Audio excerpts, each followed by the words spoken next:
I asked you what one of your biggest obstacles is that you've had to overcome. And I think this is where we're going to get deep, because you said people pleasing and that it impacted every decision you made and every word you spoke. Yeah. How did it show up for you? In every single way. I mean, I gave myself away until there was regularly nothing left. Like my diary would be full to the brim of helping, doing things for other people, or just saying yes to everything. And, I'd be overthinking everything that I'd said. Have I upset that person? Have I, if a text message was sent to me with a slight, I don't know, essence of anything, I'd be in pieces, kind of overthinking, and then I needed more validation, or I was kind of just looking for a sign that they weren't cross with me. And it was everything. Like I didn't really have any boundaries. I just let them get steamrolled because I just wanted to make people happy. And I thought, well, that's not a bad thing, is it? And people do like you to the main when you're trying to please them and you're saying yes to everything. Like it kind of works. So, I mean, the only reason I have a pained expression on my face is because everything you've just said is what my life was for a really long time. And I think it's that thing, you're constantly worried that someone's going to not like you. So you go above and beyond. That was definitely my experience as a people pleaser, was I will always be available, because God forbid I'm not. Yeah. So there was obviously some rejection and abandonment issues there as well. But it would be going above and beyond, reading a text message. I'm not, that sounds a little bit fun. So I'll say something super nice in my next message when I reply, and I'll reply really quickly. And the whole time I was in those dynamics, I was just trying to keep some sort of level where I felt safe, I guess. And actually, one of the most freeing things is releasing your grip on those. Yeah. Because then you realize what they really are. And one of the hardest things is going into therapy and realizing that actually you can feel really abused by that person or those people. But after a certain point, you come to realize you were also getting something out of it too. Oh, yeah.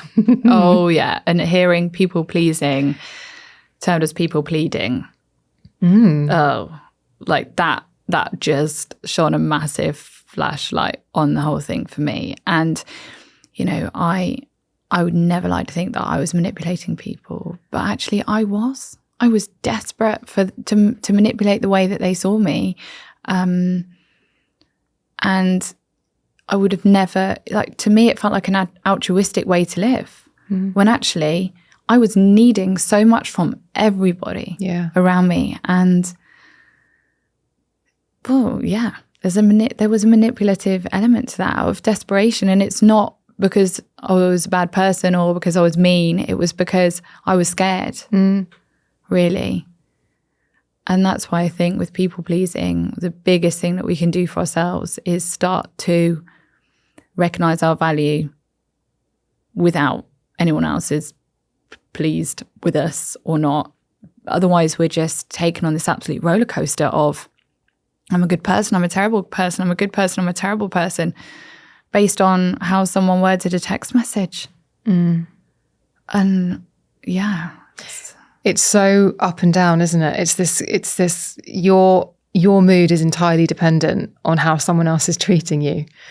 And so, as you've just said, the work comes from building your own self-esteem. And I don't know about you, but I definitely got to a point where I realized I've never done that because I've always put someone else first. I thought I was worth so little that I thought my effort was best spent building up somebody who I already thought was amazing. Yeah. So it was, again, selfish. It's like I put them on a pedestal and I was like, I'm going to raise you up even further. And I didn't think I was, I don't know if you had this experience, I didn't think I was doing it selfishly. I didn't think there was anything bad in what I was doing. But at some point you do realize I'm not getting anything back. You're getting nothing back. And it just breeds resentment in the end because, you might do something for someone. Maybe they didn't even ask for you to do it, or they didn't want you to put quite that much time and energy in. So they're not going to shower you in all of the thanks that you feel you deserve for the cost that had to you. And often there was huge hidden costs.